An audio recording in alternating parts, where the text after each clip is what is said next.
we want to get into kind of your early life and Yeah. you know what growing up as a young Talin was like, and how you got into design in general. Mm-hmm. You know, we love those origin stories. What inspired you to get into design? What you saw, and then what kind of planted the stake in the ground and said, hey, now I want to become this instead of that. Mm-hmm. I'd love to hear about that. Oh, it's kind of funny to think back on. Actually, was just talking. I have a creative group that meets every week with some old friends of mine, and we actually were talking about this very topic like last night.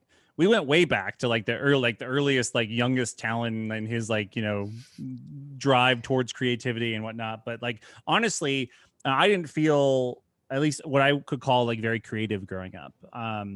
I knew that like I definitely knew what I liked, and I definitely knew that I had a style, and I was definitely concerned about that. But really, for me, it was all about like creating worlds in the earliest days, and creating stories and personas and characters that sort of breathe life into these worlds.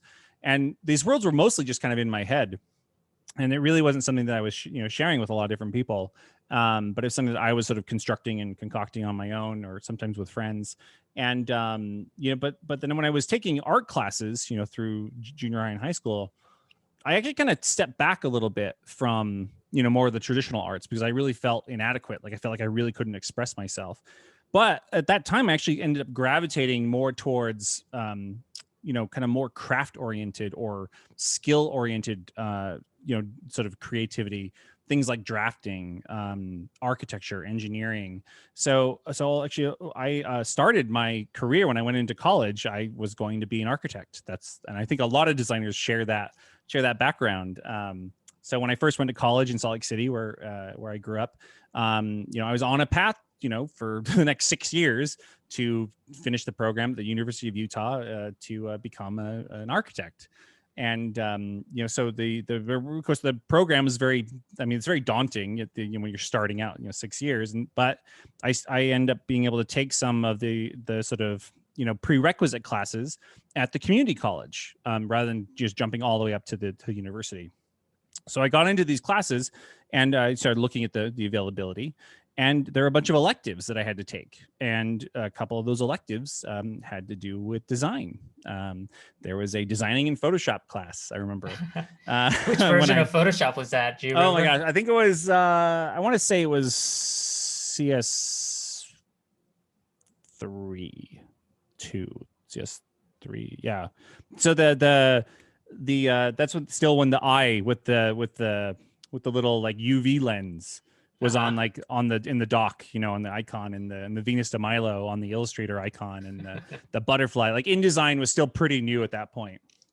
So I took this class, and I ended up designing like album covers, for like CD covers, When you're ripping CDs. I was ripping CDs, and I was I was really into music, and I just got really into it. And then I took a screen printing class that semester as well, again, as well as my other prerequisites. And like that was it. I'm like, I'm going to design for bands, I'm going to design CD covers, I'm going to design rock and roll posters all day long.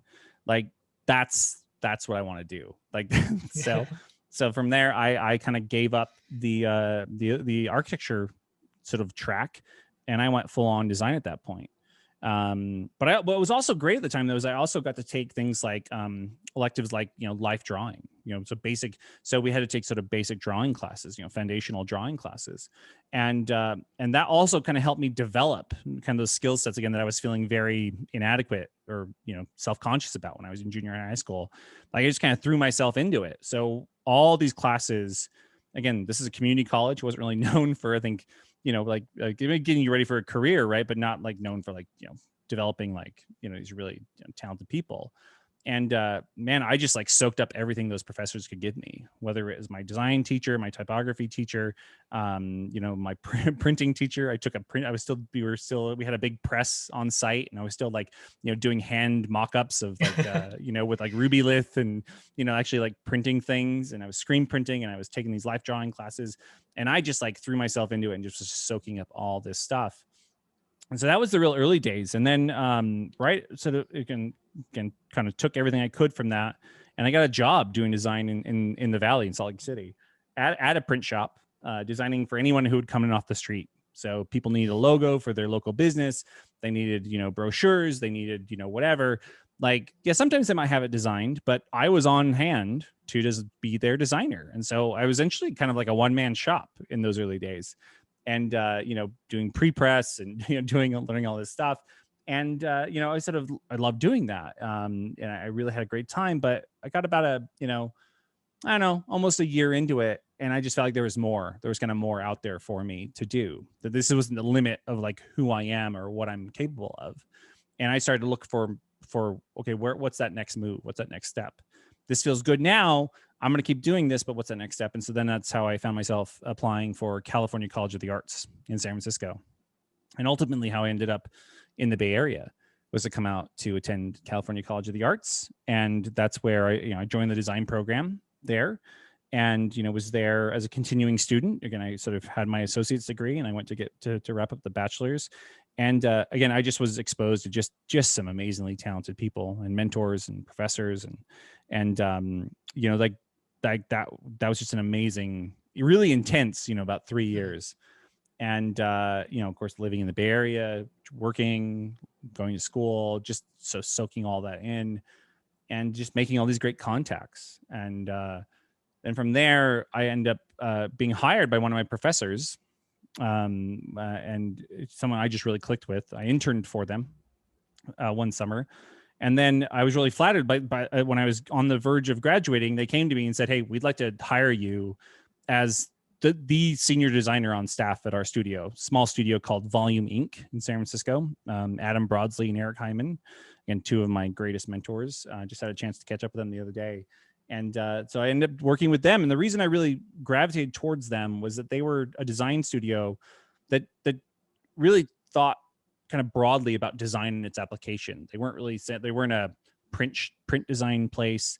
They weren't a branding place. They weren't a digital studio or agency. They did all of it, and they applied design and design thinking to any problem that a client might have. And so that's where I worked on projects like nonprofits for things like 826 Valencia, doing campaigns for arts organizations like YBCA, the Yerba Buena Center for the Arts, and then doing digital work, designing websites. I got to design a game system, a UI sort of operating system once for them, which was really cool.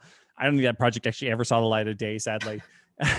And then also designing for California, the environmental graphics for California College of the Arts. Not California College of the Arts, the Cal Academy of Sciences. So if you go to the Cal Academy of Sciences and look at that modular system of graphics, a lot of that still work that we did when I joined Volume. So we just worked on some just amazing stuff at Volume, and again, learned so much from those two, the two principal owners of that studio. And really would have worked there, and then eventually started my own thing. But a friend of mine from school convinced me to come over to Adobe. I of course loved Adobe tools, right? We all had the Adobe tools really like tattooed on our soul, right? The things that we were in there all day long. And my friend had been there for a year or two, and he said, "Hey, why don't you come over here?" Of course I had a kid at that point in the Bay Area and was paying back student loans and all that stuff. And he's like, I'm like, "I don't know what I would do for Adobe. What would I do for Adobe? I don't know." He's like, well, you could be designing like an email template for a couple months. He's like, but he's like, I know you. He's like, if you come in and you play the role that you want, like there's so much opportunity. Like no one's going to tell you no. Like come in here and do what you do, and you're going to be successful doing it. And that really gave me the confidence to come over and apply and interview with the team. And 10 years later, like here we are. And everything that he said like proved to be true. I have just had such an amazing time, throwing, my passion for process, for my own personal process, and developing my skills and getting better and honing my craft.